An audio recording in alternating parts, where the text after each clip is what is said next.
empiezo a grabar. Ok, entonces, solamente para recordarles algunas cosas administrativas. La lectura de hoy es la de Polanyi, que está colgada en Paideia. Esta lectura no entra en ningún control, pero sí entra en el examen parcial. Y la lectura de la siguiente semana va a ser la que está colgada en Paideia, que dice capítulo 7 y conclusiones de Lucas Martínez Vegaso, y también el capítulo 1 del libro Trajinantes de Luis Miguel Glave. Entonces, esas dos lecturas, Glave, que es el hermano del profesor, de su profesor, y de la lectura de Efraín Treyes, esas dos son las obligatorias para la siguiente semana. Las vamos a desarrollar en clase la siguiente semana, esas dos.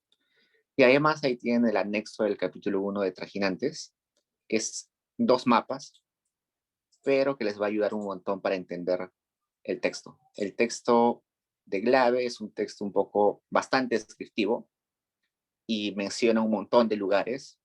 Menciona Arequipa, Moquegua, Potosí, algunos puertos como el puerto de Arica. Entonces, verlos geográficamente y ver las rutas de comercio que había en ese espacio es interesante. Entonces, ahí están los mapas para que complementen la lectura. Y además se cuelga un capítulo que se llama capítulo 4 del libro Asadurian, Sistema Económico Colonial, que no es obligatoria para el control, pero es obligatoria para el parcial. Para el parcial son Asadurian y lo de Ole Polanyi. La siguiente vamos a ver el texto de Glave y de Treyes. Y la siguiente semana va a haber, bueno, después de esa dirigida de esos dos autores, va a haber otro control que solamente ingresa Glave y Treyes. Ok, entonces, dicho eso, empecemos con Polanyi. Entonces, Polanyi es un autor bastante interesante, que tiene un montón de aportes a la economía. Quizás uno de sus libros más importantes, uno de los conceptos más importantes que planteó es la Gran Transformación. La Gran Transformación nosotros la asociamos a Ollanta Humala, ¿no? Porque ese fue su plan de gobierno en elecciones pasadas. Pero la Gran Transformación es un término que ha sido utilizado por varios autores en el pasado, la Gran Transformación, para describir cómo pasamos de una economía feudal a una economía capitalista. Entonces, en clase seguro han visto eso de la Gran Transformación, del cercamiento de tierras, que luego del cercamiento de tierras las personas buscaron innovar para hacer más productivas sus parcelas, y eso da pie a la creación de los derechos de propiedad, y los derechos de propiedad son base para generar el capitalismo, y por eso es que se considera que, que el cercamiento de tierras es origen del capitalismo. Eso seguro lo vieron con el profesor o lo van a ver, y usualmente es pregunta parcial. Eso del cercamiento de tierras, la gran transformación. Pero lo que vamos a ver hoy es un texto distinto. El texto distinto es el proceso económico como proceso institucionalizado. Acá tienen un resumen de eso, pero prefiero hacerlo con un mapa acá. Un mapa conceptual. Entonces, la pregunta de Polanyi es, ¿qué es economía? ¿O qué es lo económico? Economía, o sea, economía. Resulta que Polanyi no era un economista, era un antropólogo. Un antropólogo que estudiaba sistemas económicos. Y al igual que él, otros antropólogos y sociólogos, durante sus estudios, se toparon con una gran dificultad.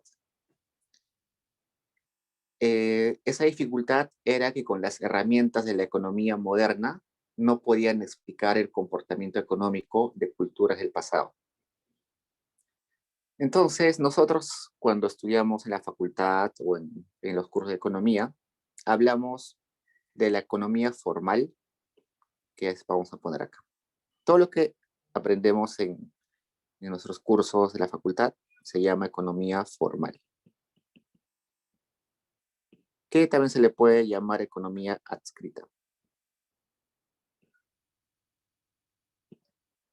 Esta economía formal, según Polanyi, es una economía de la escasez. Una economía de la escasez, donde siempre nos han enseñado de que existen recursos limitados, pero necesidades infinitas, ¿no? Entonces, como tenemos escasez de recursos, pero necesidades infinitas, necesitamos elegir los recursos o los medios, los recursos o medios, para un fin, ¿no? Para saciar una necesidad en particular. Entonces, acá está. Tenemos que elegir, no sé, una moneda de un sol, como solo tenemos una moneda, tenemos que decidir en qué gastar ese un sol. En alimentos, en diversión, en gaseosas, en cafés, no sé. Pero cuando tenemos limitados recursos, estamos obligados a elegir. Y elegir implica tener un costo de oportunidad. Con eso, si compro una gaseosa, estoy dejando de comprar un café. Ese es el costo de oportunidad, lo que dejo de hacer por consumir o por tomar cierta decisión. Entonces, cuando nosotros hablamos de economía formal, cuando estudiamos nuestra teoría del consumidor, nuestra teoría del productor, en los cursos de microeconomía, nos dicen que esto es racional, ¿no? Que son elecciones racionales. ¿Por qué? Porque cualquier persona en el mundo elegiría del mismo modo. Cualquier persona en cualquier periodo elegiría lo mismo. Porque es algo lógico. Hay un supuesto en microeconomía que se llama el supuesto de no saturación, ¿no? Que dice que las personas prefieren más a menos. Si a mí me dan a elegir entre dos panes o un pan, yo siempre voy a elegir entre dos panes, ¿no? Es un supuesto de la teoría del consumidor. Entonces, es lógico, es una ciencia lógica, porque no necesito ir a preguntarle a las personas que van a elegir, sino por simple deducción, yo sé cómo van a elegir. No tengo que hacer una encuesta para preguntarles a las personas si va a elegir un pan o dos panes, sino la lógica misma me dice que va a ser así su elección. Entonces, como es una realidad lógica, no necesitamos hacer encuestas o preguntar a la gente. Y esa realidad lógica busca que las personas maximicen su bienestar, que es lo mismo a que busquen la mejor opción. En esa búsqueda de la mejor opción, lo que van a buscar es tratar de consumir la mayor cantidad al menor precio, ¿no? Es lo lógico. A eso se le llama regateo. Entonces, en una economía formal, el regateo es sustancial, es una parte central. ¿Por qué? Porque nos lleva a ahorrar y con ese ahorro podemos consumir otras cosas. En esa realidad lógica también aparece la ley de oferta y demanda, ¿no? Ley de oferta y demanda. Y la ley de oferta y demanda nos lleva a un precio, ¿no? Un precio de equilibrio, un precio de mercado, dependiendo de cuántas personas quieran un bien y dependiendo de cuántas empresas estén dispuestas a fabricar un bien, se va a determinar un solo precio de mercado. Y ese precio es general, ¿no? Hay precio en la economía para todo. Hay precio para la mano de obra, que vamos a ponerle L. Hay precio para el capital, que vamos a ponerle K. Y también hay precio para las tierras, que vamos a ponerle T. ¿Cuál es el precio de la mano de obra? Los salarios. ¿Cuál es el precio del capital? Si yo te doy algo de capital a cualquiera de ustedes, les voy a cobrar un interés. ¿Y cuál es el costo o el precio del dinero de la tierra? la renta, ¿no? Yo te alquilo mi tierra y me pagas una renta. Entonces, todo tiene precio acá. Mis horas como persona que dedico a trabajar tiene un precio. El dinero que tengo ahorrado en el banco tiene un precio porque me están pagando un interés. Chiquito, pero me están pagando. Las tierras que tengo, las puedo alquilar, tiene un precio. Entonces, este precio es el que nos ayuda a asignar mejor los recursos. En ese proceso de regateo intervienen un montón de personas, ¿no? Intervienen varios compradores, varios vendedores, en ellos están negociando los precios, regateando, buscan una rebaja, de modo de que la persona que se va a quedar con el bien va a ser aquella que está dispuesta a pagar el mayor precio y aquel vendedor que va a vender finalmente el bien va a ser aquel que está dispuesto a ofrecer el menor precio. Entonces, eso lleva a que los recursos en esta economía formal se asignen eficientemente, se asignen a quien mejor se lo merece.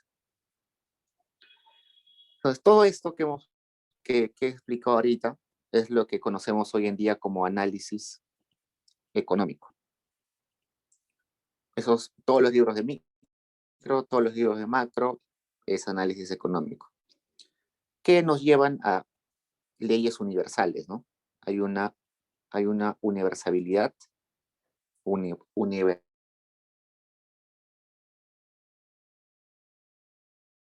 de demanda, tenemos estos axiomas de las preferencias que nos dicen cómo se van a comportar los consumidores. Entonces, todo esto es bastante interesante y es todo lo que hemos aprendido en nuestro pregrado y lo que estamos aprendiendo en otros cursos. Pero resulta que si nosotros queremos, por ejemplo, estudiar la economía planificadora de los incas, porque ellos planificaban, no podríamos estudiarlo con esa economía formal, no podríamos utilizar la ley de oferta y demanda para explicar por qué producían ciertos bienes y no otros bienes. No podríamos ver los precios porque las tierras les pertenecían quizás solamente a los nobles. No había un mercado de tierras, tampoco había un mercado de trabajo, sino el trabajo se asignaba por turnos, ¿no? Se turnaban para trabajar. O habían cuotas de trabajo para el gobierno, cuotas de trabajo para el ejército. Entonces, con esta estructura de análisis económico, no podemos explicar esa economía planificadora de los incas. Y tampoco podríamos explicar la economía de los fenicios, de los egiptos, de Fenicia o de Egipto. Entonces, acá hay un quiebre. Y ese quiebre es en lo que se fijó Polanyi. Polanyi se dio cuenta como antropólogo que no podría estudiar sistemas económicos del pasado con la economía que estudiamos en las universidades. Entonces, él dice que en lugar de hablar de economía formal, deberíamos hablar de otro tipo de economía, que es la economía real.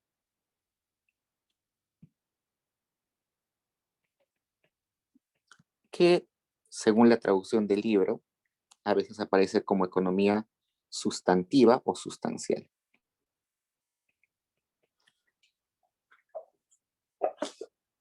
Esta economía real no tiene que ver con la escasez. En esta economía no existe escasez. Hay una frase que en el libro que dice lo siguiente.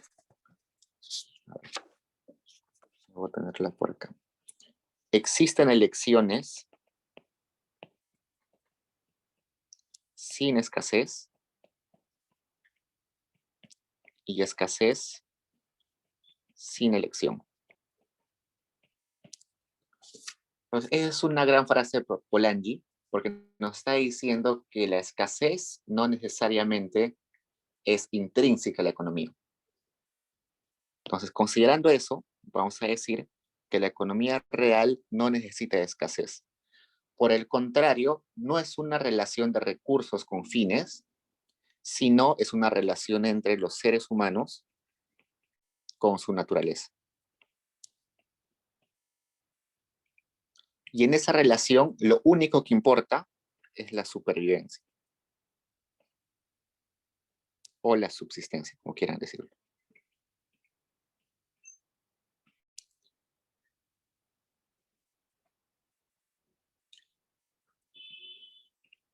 Entonces, la subsistencia es lo mismo que decir que la persona o los humanos deben asegurarse de tener todo lo necesario para satisfacer sus necesidades. Pero como estamos en un mundo donde hay muchos recursos, no necesitamos elegir.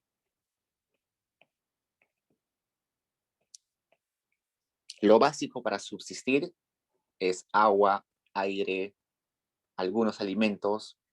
Entonces, hay abundancia de agua, hay abundancia de aire, hay abundancia de plantaciones. No tengo por qué elegir porque es prácticamente, entre comillas, ilimitado, ¿no? Hay un montón de recursos. Entonces, no necesitamos elegir porque los recursos son como el tipo de agua, aire, que son un montón.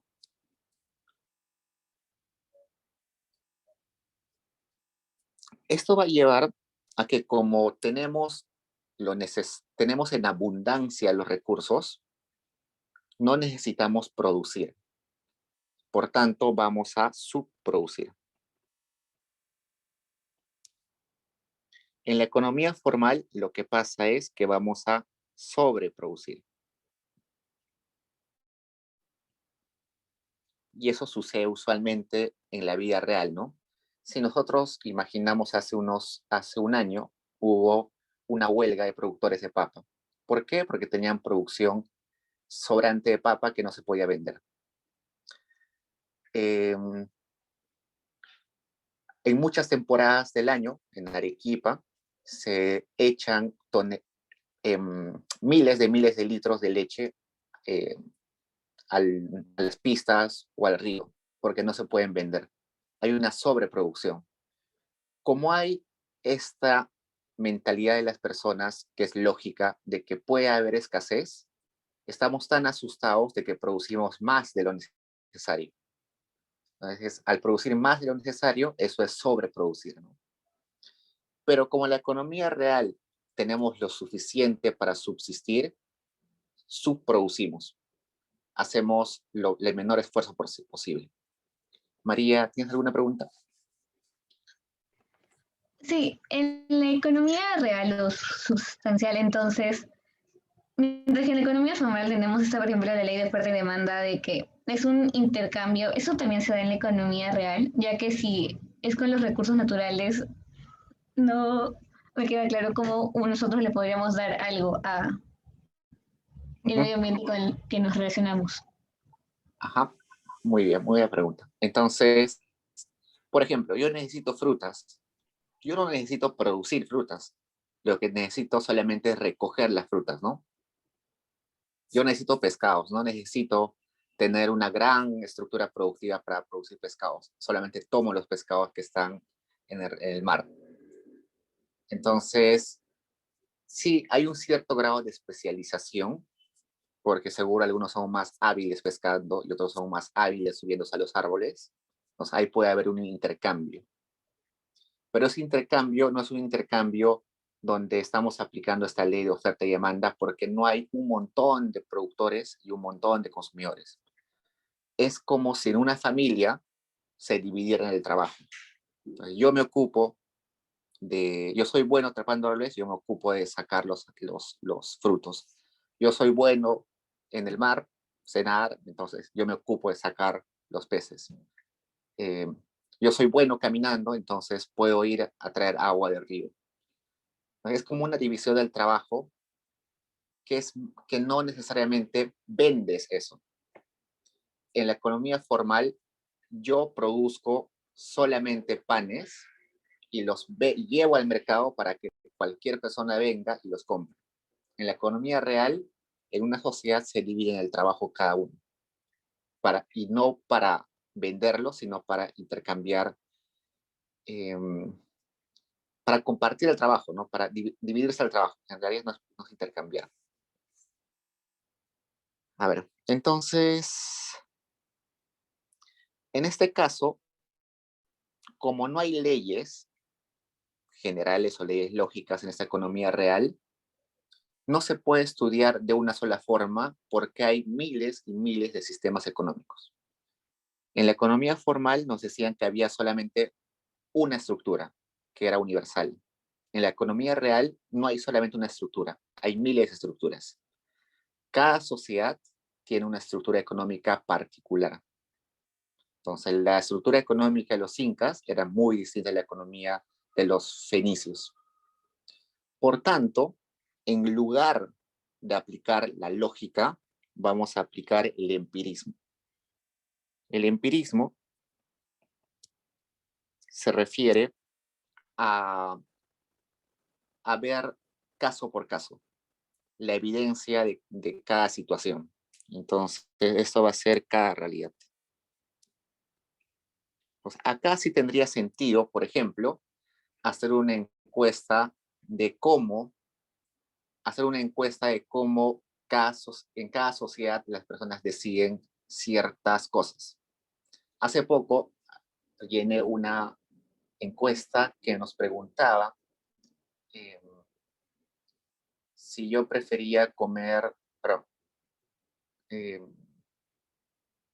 a ver, ¿cuál es la pregunta exacta de esa encuesta? Uh,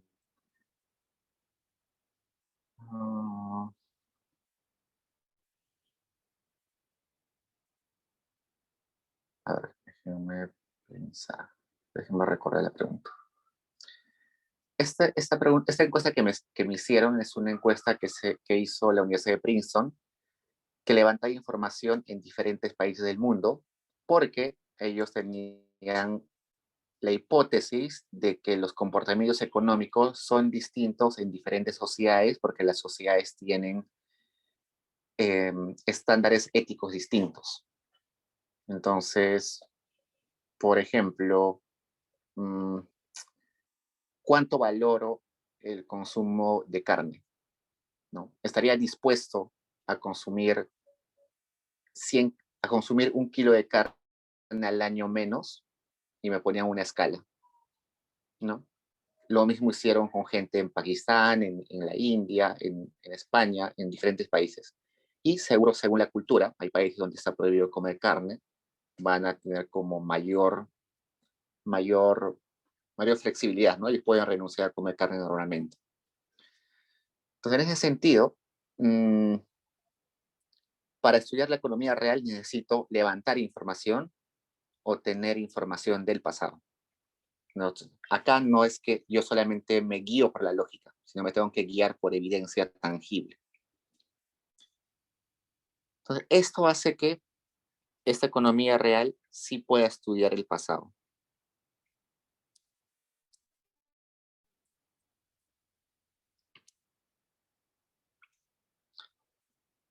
Entonces, esta economía real está en todas las sociedades.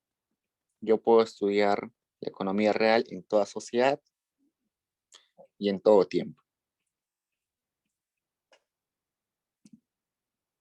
Inclusive puede haber economías sin mercado. Es algo interesante. Y la pregunta que luego se hace Polanyi es, ¿por qué si esta diferencia entre lo real y lo formal es tan evidente, por qué en las escuelas de economía solamente se enseña la economía formal? Y él nos va a decir que eso sucede porque acá en el medio existe algo, alguna combinación de ambos. Vamos a poner esto. Resulta que desde que apareció el capitalismo, el sustento o la subsistencia de las personas,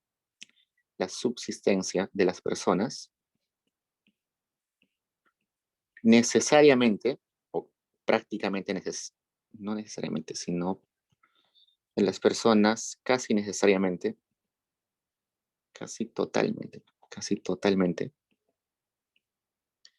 pasa por elecciones de mercado.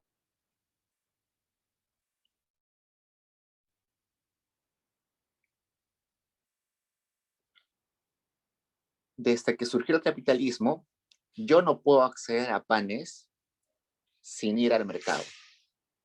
Yo no puedo acceder a agua limpia sin ir al mercado. Entonces, ese es el problema con esta confusión entre conceptos, que desde el capitalismo, todo lo que implica subsistir implica ir a conseguirlo a algún tipo de mercado. Yo quiero agua limpia para alimentarme, necesito pagarle a una empresa para que tenga acceso al agua potable hasta mi casa, ¿no?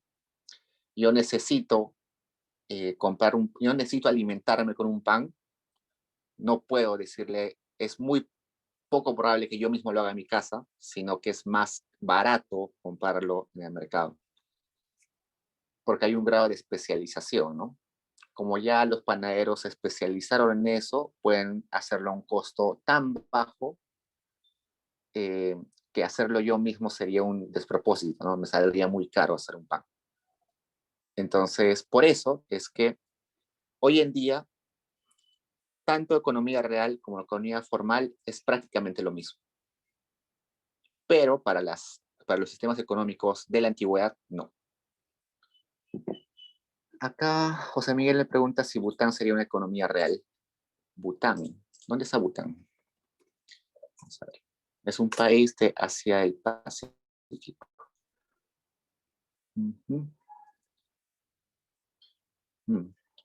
Es un reino budista.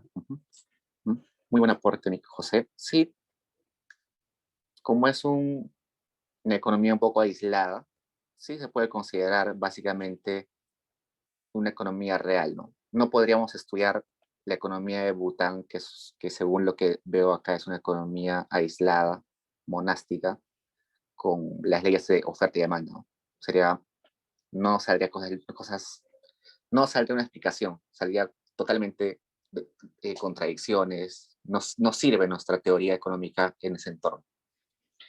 Entonces, es por esto que va a decir, economía formal no nos sirve para estudiar lo que quiero estudiar. Y por tanto, la definición de economía que me han dado los economistas formales no me sirve. Por tanto, lo que voy a hacer es definir de vuelta economía. Economía ya no va a ser la ciencia donde necesidades infinitas tienen que ser satisfechas por recursos escasos, no. Sino va a ser una actividad institucionalizada de interacción entre el hombre y su entorno, que da lugar o que posibilita, que da lugar al suministro continuo de medios para satisfacer necesidades. En esta definición sigue apareciendo necesidades, pero ya no aparece escasez, ¿no? Eso es lo interesante de esta nueva definición. Y un término que llama la atención es esta, institucionalizada. ¿Y qué significa institucionalizada? Significa que, vamos a poner acá, institucionalizada.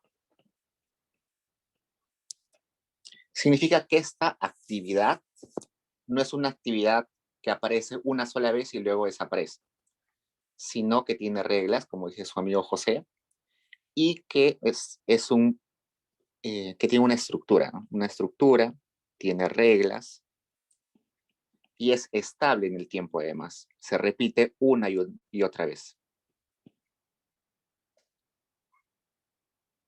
Y esta institucionalidad se monta o se desarrolla sobre condiciones sociales.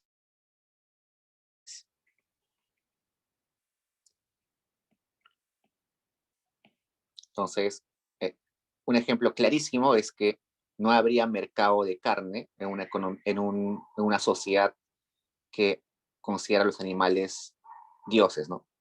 Entonces, esa institucionalidad económica o esa actividad económica se monta sobre condiciones sociales. que implica que hay intereses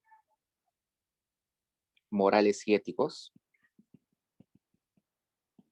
y también intereses prácticos, ¿no? El interés práctico es saciar mis deseos, mis necesidades, pero también hay intereses morales, éticos. En el caso de la economía formal, no hay eso, ¿no? No hay ética, no hay moral. Porque yo podría, por ejemplo, o sea, como todo se monetiza, todo tiene precio, está desligada de la moral. Pero acá sí vamos a hablar de moral y ética. Esto implica que cuando hablamos de economía, no solamente hablamos de instituciones económicas, como el mercado, el dinero, las reglas de trueque, todo eso, o intercambio, sino también hablamos con su interacción con las instituciones sociales. Y eso lo vamos a desarrollar acá un rato. ¿Qué más? Ya. Vayamos a ver esta relación de instituciones económicas con instituciones sociales.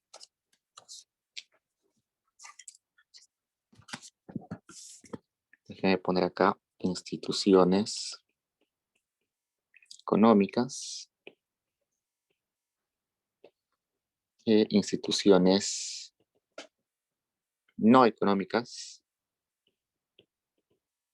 o que es lo mismo decir sociales. En el libro, instituciones económicas aparece como procesos económicos. Creo que a veces lo menciona como formas de integración. Instituciones no económicas o sociales a veces las forma como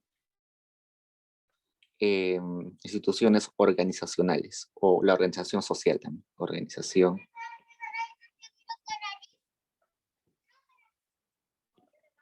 Utilicen, por ejemplo, estos tres términos como sinónimos.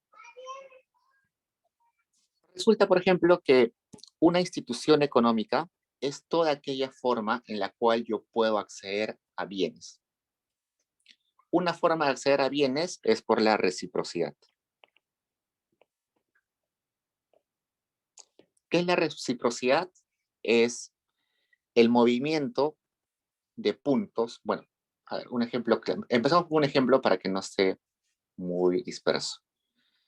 En el Imperio Inca había esto de que yo trabajaba unos días para ti, en tu chacra, y luego tú trabajabas la misma cantidad de días en mi chacra, ¿no?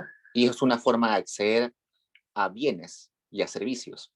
Yo accedo a la mano de obra de otro eh, con este proceso de reciprocidad. Entonces, no sé, un domingo viene todo el pueblo a trabajar a mi chacra, pero el siguiente domingo yo tengo que ir a trabajar a la chacra de otra persona. Entonces, de esa forma yo accedo al recurso, que es el recurso de mano de obra, ¿no?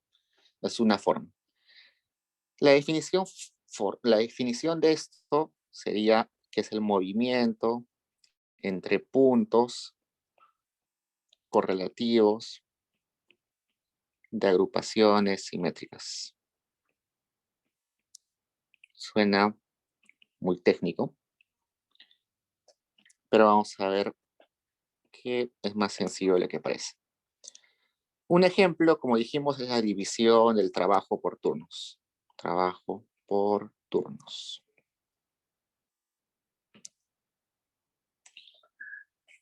Entonces, para que exista reciprocidad, yo tengo que tener un montón de individuos, por ejemplo, en un pueblo, y cada uno, por ejemplo, todos van a trabajar a la chacra 1, ¿no? Y luego, de otra forma, luego a la chacra del otro y todo eso.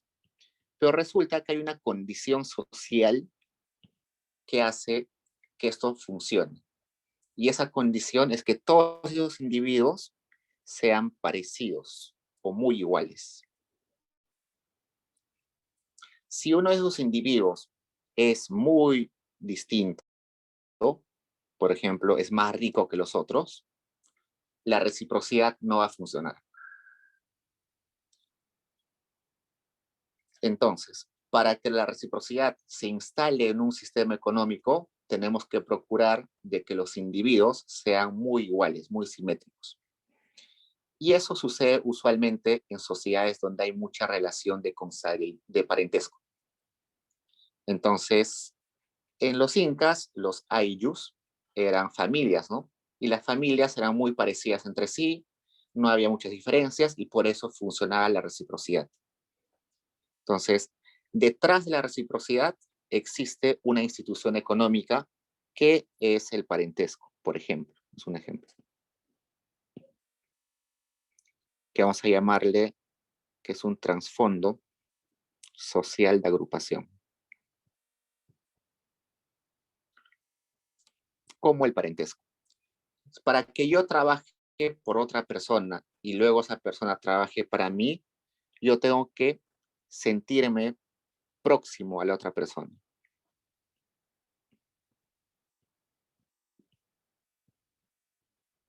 Si yo desconfío del otro porque parece que tiene más poder que yo, no voy a tener el incentivo para trabajar para él, ¿no? Porque como tiene mucho poder, fácil no viene a trabajar a mi chakra.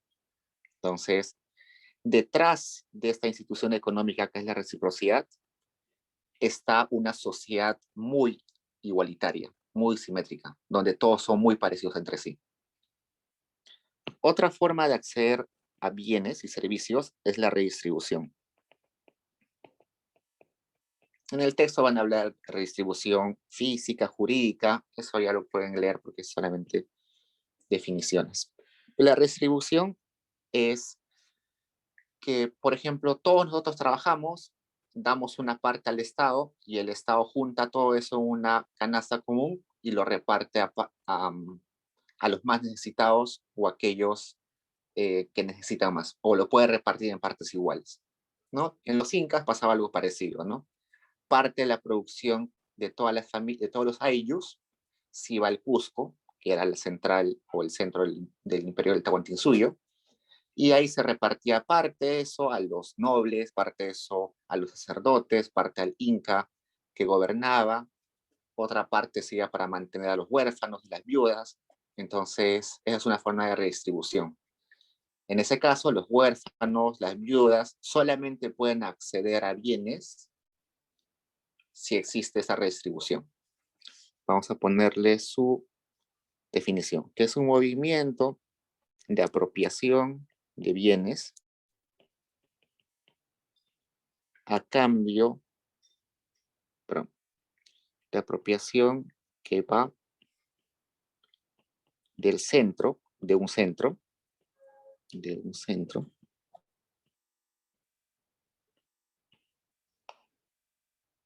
y luego sale de él.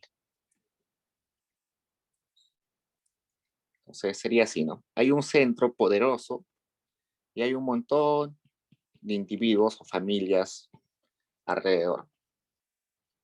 Para que pueda existir reciprocidad, en la sociedad debe existir una estructura donde un grupo de personas sea lo suficientemente poderosa que pueda obligar a los demás a mandarle bienes y que tenga la capacidad suficiente de repartir los bienes después. Eso se llama centralismo o centralidad. Entonces, una sociedad con un grado de centralidad alto puede, en una sociedad con centralidad alta, puede aparecer esto de la redistribución. Si no hay una centralidad alta en una sociedad, es imposible que aparezca esta institución económica que es la redistribución. Y la centralidad puede suceder por un montón de cosas, por costumbre, por ley o por decisión social. En los incas, por ejemplo, era más por violencia, ¿no? Los incas sometían a pueblos y esos pueblos estaban obligados a mandarles bienes. Puede ser por ley, por costumbre, no sé, supongamos que tenemos una tradición donde tenemos un emperador asignado por Dios, entonces todos confiamos en él, todos sabemos que es la máxima autoridad en el mundo, entonces le tenemos que mandar por costumbre, porque está así dictado por la tradición, a él. Entonces, él sería el centro. Hoy en día el centro sería el Estado, ¿no? Pero no siempre fue el Estado, a veces fue otros tipos de individuos. Y otra forma de acceder a bienes es por el intercambio, que es lo más común hoy en día, ¿no? Intercambiar es lo que hoy se hace todos los días. Y este sería un movimiento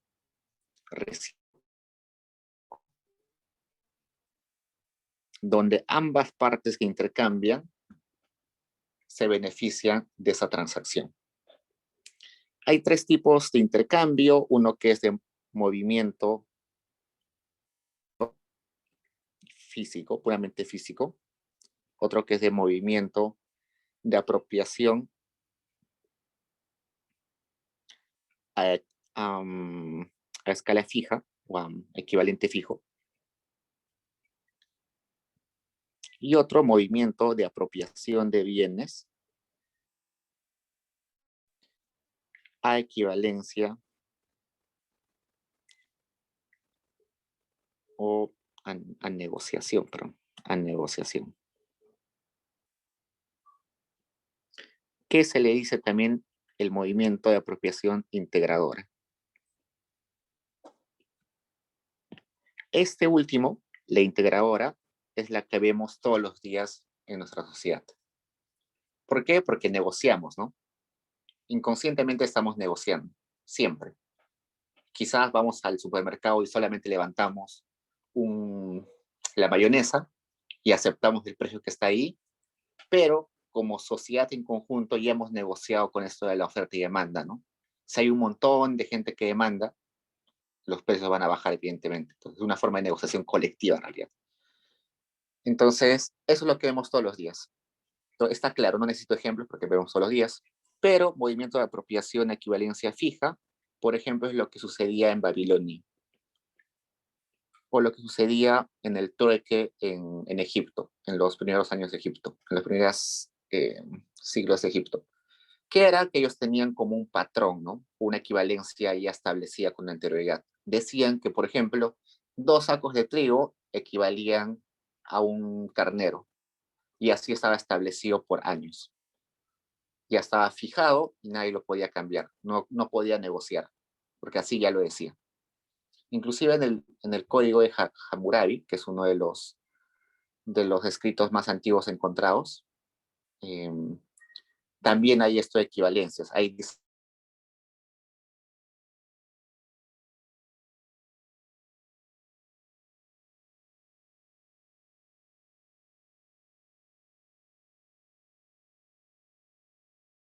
literalmente tantos bienes.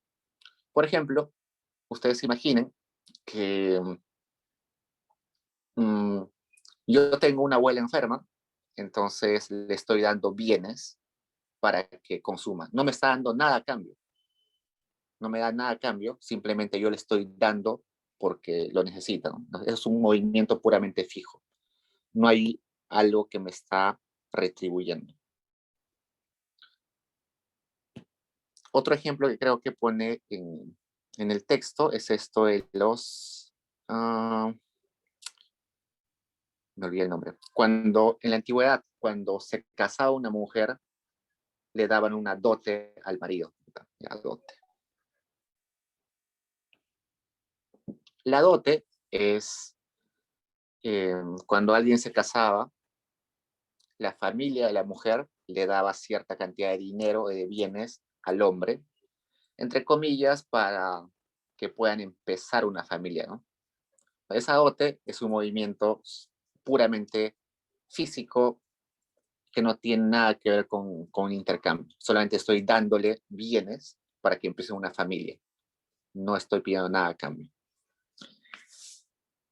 Entonces, para que este tipo, como el dote, como el movimiento puramente físico o el de apropiación equivalente a, a un estándar, se necesita que la sociedad hayan ciertas fijaciones equivalentes, ¿no? Como una norma.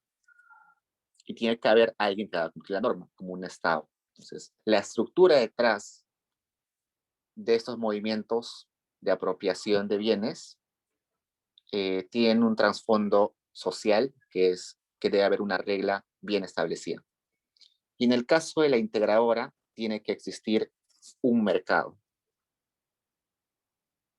Sin mercado no podría haber este proceso de negociación. Y el mercado, más que una institución económica, es una institución social. ¿Por qué? Porque ahí estamos comportándonos e interactuando un montón de personas. Los humanos interactuamos ahí. Vamos a poner mercado, pueden llamarle mercado creador de precios, que es como lo llama nuestro amigo Polanyi. Entonces resulta que estas tres formas de acceder a bienes, que es reciprocidad, redistribución e intercambio, han estado presentes a lo largo de la historia de la humanidad. En algunas sociedades como la Inca, había, por ejemplo, reciprocidad y redistribución. Y algo de intercambio, pero casi nada. En la época feudal, por ejemplo, solamente había redistribución. No había casi nada de reciprocidad y por nada el mundo intercambio. En el mundo moderno de hoy, prácticamente solamente hay intercambio. La reciprocidad y la redistribución están como relegadas al mundo rural, a la montaña, a los sectores pobres de la sierra, por ejemplo. Pero básicamente el 99% es intercambio. Pues si repasamos así las culturas del pasado, como los bárbaros tenían básicamente intercambio, pero de movimiento puramente físico. Los imperios fluviales eran básicamente de intercambio, pero apropiación de equivalencia fija. Entonces, podemos conceptualizar cualquier sistema económico del pasado utilizando esos tres conceptos. Entonces, eso es interesante, ya nos da un marco teórico más amplio. Acá José Miguel me dice si podemos hacer un repaso de redistribución. Ok, la redistribución es este proceso, bueno, hasta hoy existe, ¿no? Nosotros pagamos impuestos, que es parte de lo que producimos, y a cambio de eso nos dan servicios públicos, ¿no? Como parques, con ese dinero se ocupan de los niños huérfanos, con ese dinero hacen hospitales públicos, educación pública. Lo mismo sucedía en otros imperios, ¿no? Por ejemplo, en los incas, todos estaban obligados a dar parte de su producción de maíz o su producción de papas al Inca, y el Inca lo tomaba y lo repartía de vuelta hacia aquellos que lo necesitaban, ¿no? Parte a los sacerdotes, a los nobles, parte se lo quedaba el Inca, otra parte se lo daba a las personas que no podían producir bienes, como los huérfanos y las viudas. La siguiente clase les voy a explicar por qué hablo de huérfanos. En quechua, huérfanos se dice huacche. Y en quechua, huérfano no se refiere a aquella persona sin padres, sino se refiere a aquella persona sin tierras, en realidad. Entonces, aquella persona que no tiene tierras se le dice huérfano. Eso lo vamos a detallar en la siguiente clase, pero solamente para que no quede al aire eso. Entonces, para que pueda existir redistribución, tiene que haber un ente que sea tan fuerte que pueda obligar a todo el resto de la sociedad a darle parte de su producción. Y a la vez, este ente tiene que tener la capacidad organizativa de repartir lo recaudado. Entonces, por eso que en una sociedad tiene que haber, una sociedad de ese tipo, tiene que haber un centro muy fuerte y los demás agentes, familias o personas, tienen que tener muy poco poder. Si habría, por ejemplo, dos centros igual de poderosos, imagínense la encrucijada en la cual estarían las personas de acá. No sabrían si darle parte de su producción a él o parte de su producción a él, ¿no? Entonces, eso no permite. Tiene que haber solamente un centro, uno que tenga mayor poder, un ente que tenga mayor poder. Hoy en día ese ente es el Estado, ¿no? Pero en la época feudal eran los señores feudales, ¿no? En la época de los incas era el emperador inca. Ok, entonces,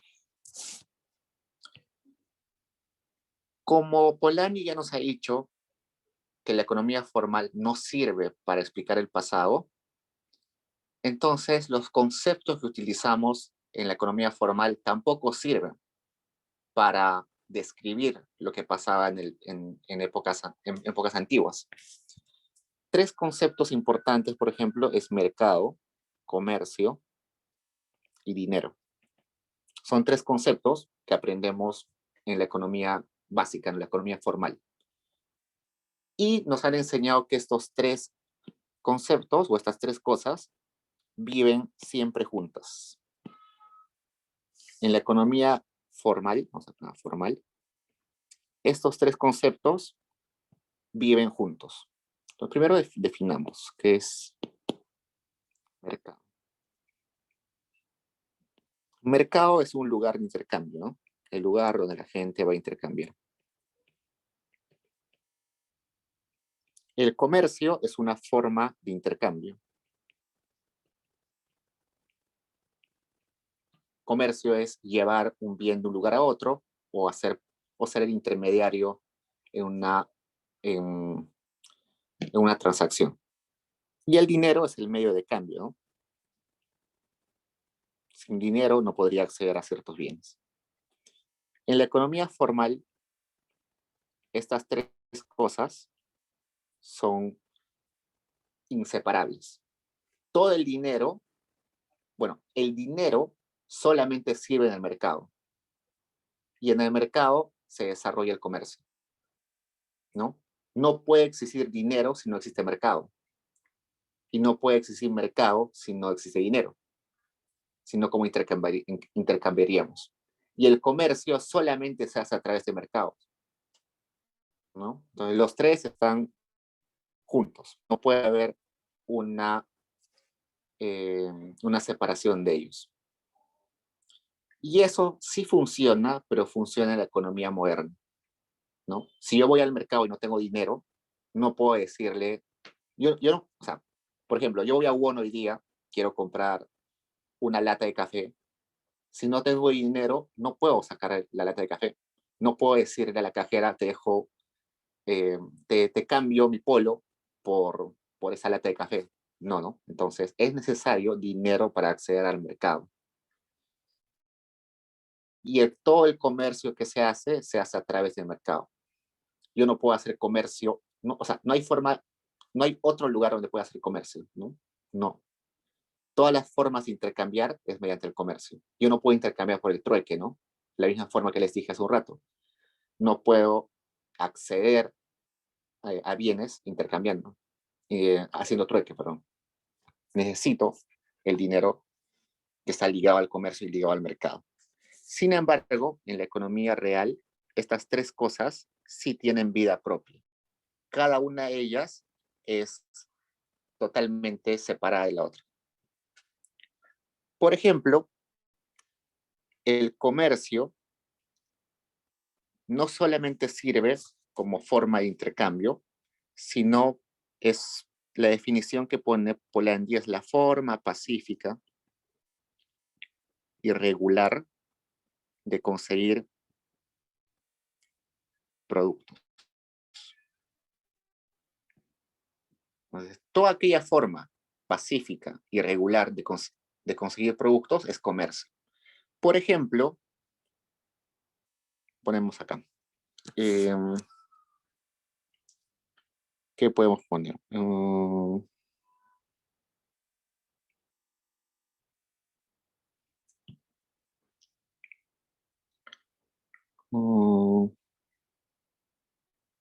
A ver, cuotas. Por ejemplo, en la época de los imperios fluviales, los vikingos, por ejemplo, tenían que entregar ciertas cuotas en lo que conseguían en sus viajes al pueblo de cual eran originarios. Entonces, esos son cuotas. Es otra forma de acceder a bienes, otra forma de comercio que no tiene nada que ver con ir al mercado. El dinero no solamente es un medio de cambio, sino sabemos que es un medio contable, ¿no? Tiene una función contable. También tiene una función de reserva de valor. Yo puedo tener dinero simplemente para asegurar que mi riqueza está ahí, no necesariamente para utilizarla en el mercado. Y su última función es su función de medio de pago, ¿no? Pero cuando hablamos de medio de pago, a veces ese medio de pago no es para utilizarlo en el mercado, a veces sí para utilizarlo en el mercado, pero también puede ser para pagar, por ejemplo, esas dotes, o para pagar, no sé, ¿qué podemos poner? Para pagar multas. Cuando yo pago una multa, no es que esté haciendo una transacción para acceder a un bien, simplemente estoy dando el dinero por una sanción. Entonces, el dinero no solamente sirve como medio de cambio, sino tiene otras funciones como reserva de valor y como una medida contable. Y finalmente, el mercado es una institución reciente. El comercio y el dinero existían desde hace muchas, pero muchas décadas. Está José Miguel me dice donaciones, exacto. Acá pasa donaciones. No sé por qué hoy no, las palabras no aparecen en mi cerebro. Ok, entonces el mercado es una institución reciente. El comercio existió desde hace siglos. El dinero también. El dinero tenía otras formas, ¿no? Tenía, por ejemplo, hubo una época donde el maíz era el dinero. Otra época donde las conchas de mar eran dinero. El pescado encurtido se utilizaba como dinero. Luego se empezó a utilizar dinero como oro o plata. Y finalmente utilizamos hoy en día el dinero que es el de papel, ¿no? El dinero fiduciario. Pero eso existió hace miles de años. El mercado recién apareció recientemente, recién con el capitalismo. Antes sí había una especie de mercado de trueque, pero no es el mercado que nosotros entendemos hoy en día. Entonces, es institución reciente, una institución capitalista.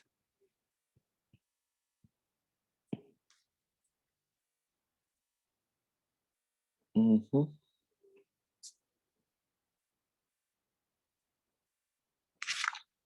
Bien. Entonces, esta es la parte, ya se nos pasó el tiempo. Para terminar, quería decirles que, eh, ¿por qué si nosotros sabemos desde Polanyi que la economía formal no es suficiente para explicar la economía en la historia, ¿por qué nos empecinamos tanto en seguir utilizando la economía formal? Polanyi nos va a decir que nos empecinamos a utilizar la economía formal porque es la más desarrollada. La economía real o el análisis de economía real no está muy desarrollado. No hay teorías que estén bastante bien adelantadas para que se puedan utilizar. Mientras que la economía formal está súper desarrollada, ¿no? La economía formal ha utilizado las matemáticas, tenemos econometrías sumamente avanzadas, podemos utilizar datos, entonces eso ha llevado a que la mayoría de economistas se enfoquen en eso. Ustedes pueden ver hoy en día, todos los trabajos económicos tienen econometría, pero eso no estaría bien del todo, ¿no? Deberíamos también darle lugar al trabajo de análisis de economía real, ver las relaciones sociales, ver las relaciones con las instituciones no económicas para complementar el análisis al análisis que hacemos actualmente. Así hay preguntas, chicos. Sí, Diego, tenía una consulta para que me quede claro. Las lecturas Mm. de control no entran en el parcial, ¿cierto? Ah, mm, esa pregunta es parcialmente sí, parcialmente no. Resulta que en el parcial entra todo, pero con mayor probabilidad entran los que no entran en el control. Entonces, sí o sí, en el parcial va a entrar una pregunta de Polanyi, por ejemplo. O sea, todos los semestres que yo he dictado con el profesor y que he llevado con el profesor, Polanyi entraba en el parcial y no entraba en los controles. Rara vez ha entrado, por ejemplo, a la lectura de Nord. Y si ha entrado a la lectura de Nord en el parcial, ha sido como opcional. Entonces, eh, esa sería mi respuesta. Las lecturas que no entran en los controles, sí o sí entran en el parcial, y las demás lecturas que sí entran en los controles, probablemente entren en el parcial. Sería Gracias. bueno que busquen exámenes pasados de historia económica aún, para que tengan una noción más o menos de cómo es el examen. Además, porque las lecturas no cambian hace años. Hace años las lecturas siguen siendo las mismas. Así que pueden encontrar preguntas muy parecidas a las que van a venir quizás. Profesor, disculpe, en algunos cursos, tipo Ujú. los mismos JPs, como que tienen así preguntas pasadas y así. Pero en el Ujú. caso de historia económica, en el banco de exámenes como que no lo tienen al profesor clave. Entonces, no sé cómo Mm, encontrar exámenes pasados. O si tú nos puedes ayudar con eso. a ver, la siguiente puedo mostrarles un examen pasado. Voy a buscarlo, les voy a mostrar cómo es más o menos. Entonces, me hace recordar, para buscar. Ya, muchísimas gracias.